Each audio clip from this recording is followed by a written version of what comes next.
guddida horumarinta Hoodale ayaa waxa ay deeq raashina gaarsiisay laba tuulo oo hoos yimaada degmada Faraweyne oo la yiraahdo Kuule iyo Goola. Deeqda raashinka ah ayaa waxa guddida Hoodale kala wareegay gudoomiyaha degmada Faraweyne Faysal Maxamed Faarax, waxaana ay deeqdaasi ku wareejiyay xubno kamid ah guddida horumarinta Hoodale Ibrahim Maxamed Cali iyo Farxaan Xaaji Maxamed. Wareejinta deeqdaasina waxa ay u dhacday sida tan. halkan aanu joognaa waa magaalo Goole oo ka tirsan degmada Faraweyne, waxaana qaybinaysa oo 100 qoys u qaybinaysa raashinka. 100 qoys bay u qaybinaysaa guddida Hoodale. waxa kaloo jira in lagu qaybinayo waqooyiga iyo xagga hawdka iyo galbeedka iyo bariga. intaasoo meeloodna waa lagu qaybinayaa oo ku qaybinayso guddida Hoodale. maanta oo ay bishu tahay 29 bishii saddexaad waxay guddida Hoodale soo gaarsiisay mucaawino raashin ah oo 100 qoys ah magaalo Goole, magaalada la yiraahdo Goole oo ku taala degmada Faraweyne. meelahaas oo ah meelaha abaaruhu ay aad u saameeyeen. waxay guddida Hoodale si degdeg ah ula soo gaadhay biyo iyo raashinba wixii ay karaysay. halkaas oo maanta 100 qoys raashin ay ugu qaybinayso. raashinkaas mucaawinada ah oo guddida Hoodale ay ka soo ay uga timid jaaliyadda Faransiiska, Sweden iyo Bristol dalka Ingiriiska. dhammaan waxaan dadka leeyahay wixii aad soo dirteen waxay gaadhay dadkii aad ugu tala gasheen ee baahnaa. guddida Hoodalena sidii waajib ku ahaa waxay u qaybisay meelihii ay ka darnayd. maanta goobo kale oo badan baa lagu qaybinayaa raashinka oo ay ka mid tahay halkan aanu joogno waqooyi, galbeed iyo Ogo. ilaahay waxaynu ka baryeynaa in raxmaad degdeg ah uu ina siiyo. wax la soo diray iyo wax bilaadan bixiya waxba ma gaadho. oo maanta xoolaha reerka sida ay uga madheen iyo tabaalada haysa iyo dhibta haysata ilaahay baa qiyaasi kara. ilaahay baa laga baahida ilaahay baa baahi tiri kara dadka. waxaanu ilaahay ka baryeynaa oo guddida Hoodale ay ka baryaysaa in ilaahay gacantiisa weyne si degdeg ah uga saaro abaaraha dadka saameeyay. maanta oo lagu qaybinayo 100 qoys oo ah dadka aad u baahan jirada san leh ee xoolaha ka dhamaadeen. waxaan leenahay guddida Hoodale iyo jaaliyadaha dibadda ee soo diray gacanta ka geystay maanta abaaraasi. waxaan idin ognahay oo waxaan idinka mahad celinayno haddaan ahay gudoomiyaha degmada Faraweyne iyo deegaanka Faraweyneba.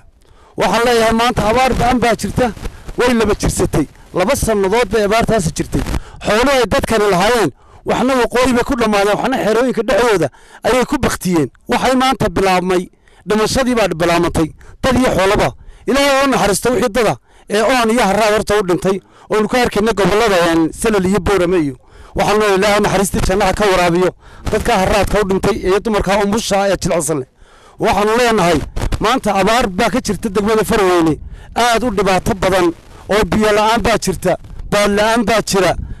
raashin la'aan baa jirta. wixii loo keeno maanta dadka jilicsan leh waa wax ay u baahan yihiin habeen iyo maalin. imka shaqo kasta oo nahayna ma jirto aan abaar ahayn. ragga halka jooga guddida Hoodale maray waqooyiga u baxaan, maray galbeedka u baxaan iyo maray halka Oogada u soo baxaanba habeen qudhan iyaguna isma taagaan. way u dhabaradayeen dadkooga nolosha la qaybsanayaan iyo dhibta haysata. meel walba wixii loo heli karo ayaa la gaarsiinaya. waxaan leenahay waa balaala bar inaan ku dayno gacmahana kor u taaga, ilaahayna barya, cibaadada iyo istighfaartana badsada. waxaan leenahay si raxmadda roobku idin helo. waxa kale oo halka ka hadlaynaa waxa socotay dalka oo gobolada Soomaaliland qaarkood ka soo qabsantay diiwaangelintaasi markii ay bilaabmatay abaartu sida way dhaantay. gobolada qaar abaartu sidan way dhaantay markii ay bilaabmatay. marba marka ka sii dambeeya maalinta ka dambaysa ayaa abaartu ka sii kululaanaysa oo ka sii kordhaysa. waxaan leenahay madaxweynaha Jamhuuriyadda Soomaaliland ee shalay u damqaday markuu artay xaaladda gargaarka u baahan ee degdega ah inaan la isku dhexwadi karayn diiwaangelintii iyo dadka iyo jalkii la gaariyay labadaas inay isqabanin. madaxweynaha aad baan ugu mahadnaqaynaa cid saddex xisbi qaranna waan ugu mahadnaqaynaa ee go'aanka qaatay iyaguna guddida komishinka qarankana waan loo mahadnaqaynaa ee iyaduna ka damqatay dadkeeda ee tiri waa bal dib ha loo dhigo waayo imika jal nin walaa wasiira ku isdiiwaangelinaya ma jiro waxa weeyaan dhibaata ka jirta gobollada hore uga soo qabsantayna waxaan leeyahay aad baad ugu mahadsantihiin hadday dee xilli kululana lagu beegantay oo nasiibku dib loogu dhigay waanu idinku raaxsanaan idinkana baahidana waanu wada qabnaa abaarta waanu wada qabnaa dhimashada iyo xoolaha iyo dadka waanu wada qabnaa waxaanu leenahay waanu idinka mahadcelina waran iska rab taagnaano yaynaan gobollo isku egina somalilan baynu nahay oo isku tiirsan oo dhan wada jeeda oo wax wada doonaysa oo maanta dadkeenni nin walaa doonaya foodow nin walaa doonaya in degmadiisu ay wax iska diiwaangelinaan nin walaa doonaya inuu diiwaangelintu ka qabsataba dhibaata ka taagan mareejooxo qura maanta dib loogama dhigine dee gobollo kaloo la qaba ayaa jira oo 3 gobolba mar ayaa diiwaangelinta laga qabanayay maanta gobolladaa maanta ay abaartiibaa nagu sii kululaatay haddii xilligii diiwaangelintu bilaabatay la nagu soo horraysiiyo maanu geli lahayn qofna nagama hadhaan laakiin maanta dadkayagii guryaha kaa baxayaan waxaa idiin daliila biyihii aan barkadaha ugu subay ayay dad iyo xoolaba gaari kari waayeen oo doonayaan in baxda in loogu geeyo neefkii u dambeeyey baa iminka dhimashadiisii bilaabatay guryaha saa u taagan geeri dhirtii baan geetay waxaanu soo marnay xoolihii oo maanta dhimanaya oo geeli kow ka yahay geeli ugu adkaa abaarta uu maanta jiifaan ku dhiman waxaanu soo marnay loodii oo qodaxda iyo dhirta engegan cunaysa ayaanu soo marnay oo qoryaha jajabsanaysa waxaanu soo aragnay in karaatoonta hargeysa ee baastadiiyo ka dhammaadaan maanta la soo guranayo maxaa loo soo guranaya xoolihii neefneefkii joogay ayaa karaatoon loo keenaya maanta kuwii aanu saliidda ka rognay ayaa la leeyahay saxsixii hadhaba la siinaya war abaar ba'an baa dalka ka jirta degmada faraweyne waa ku sii daran tahay waxay ahayd dad xoolo dhaqataa waxay dad beeraleeya sarac uga soo baxay ma jiro gugii baa la waayey wax kaydii ma jiro biyo meel ugu jira ma jiro maanta waxay u baahan yihiin neefka sacay hayaan ee sii nool iyo iyagu disti bay wax ku wada karsanayaan disti sida carruurtaas neefkii xoolaha loogu guraya waxaanu leenahay madaxweynaha jamhuuriyadda somalilan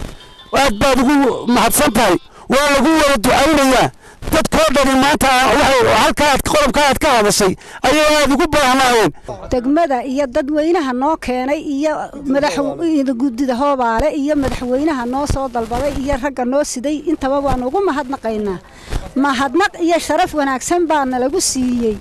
oonu ku qaadannay ilaahay iyagana ha ka ashri iyo abaal mariyo sidaa wanaagsan ay noo siiyeen ilaahay iyagana ha ka abaal mariyo raashinka halkan la keenay waxa keenay guddida hoodaale iyo gudoomiyaha degmada faraweyne meeshan uu keenay waxa la ilaahay magaalo goonle marka waxaanu ka gudoonay 100 qoys raashin ah raashinkan waa raashinkii u horeeyay inta deegaanka na soo gaadhay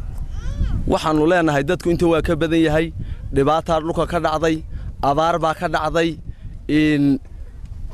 dadka meeshan jooga ilaa waqooyi ilaa min halka xooli way kaga dhamaadeen maanta dadkii un baa hadhay guddida hoodaale aad iyo aad bay u mahadsan tahay waxay hayaana Allah u barakeeyo cidda waxaanu soo dhiibtayna waxooda Allah u barakeeyo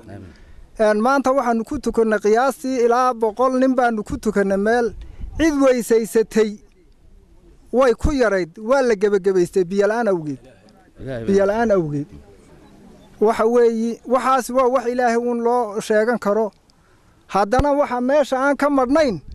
is ogaansho sida gudoomiyuhu inoo og yahay wixii soo baxaba ee biyo u keen halkaas go'aysa in la is ogaado waa wuxuu mas'uuliyadda u hayo ilaahay ha ku barakeeyo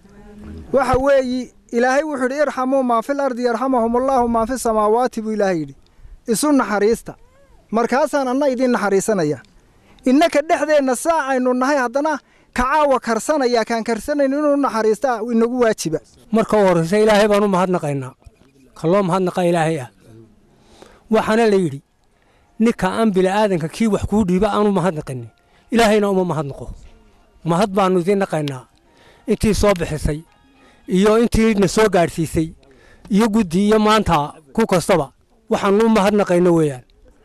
waxa maanta taagana nin looma sheegayo ku dila jooga iyo ku dalka jooga waa wax la wada og yahay ilaahay un baan wax tari karaa rafaadna yara sidaasi iyo maanta anigu intaa waxaan idinkaga baxayaa mahadnaq ilaahay aan u mahadnaqay idinkana aan idin mahadnaqayno intiina soo gaadhsiisay iyo intii soo qaadayba ilaahay ducana waanu u raacinayna ilaahay u barakeeyo intii soo bixisay in ilaahay barako ifiya aakhiraba ilaahay sawaabka aakhirana alla ugu daro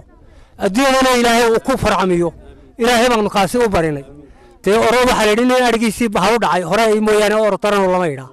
waa ogtihiin nin waliba waa og yahay geesta kale waxa ay guddida horumarinta hoodaale ay biyo dhaamis gaadhsiisay qaar ka mid ah tuulooyinka hoos yimaada magaalada Hargeysa oo la yidhaahdo Xareed, Xidhduqsiile iyo Boolaniido. Xamse Jaamac Xuseen.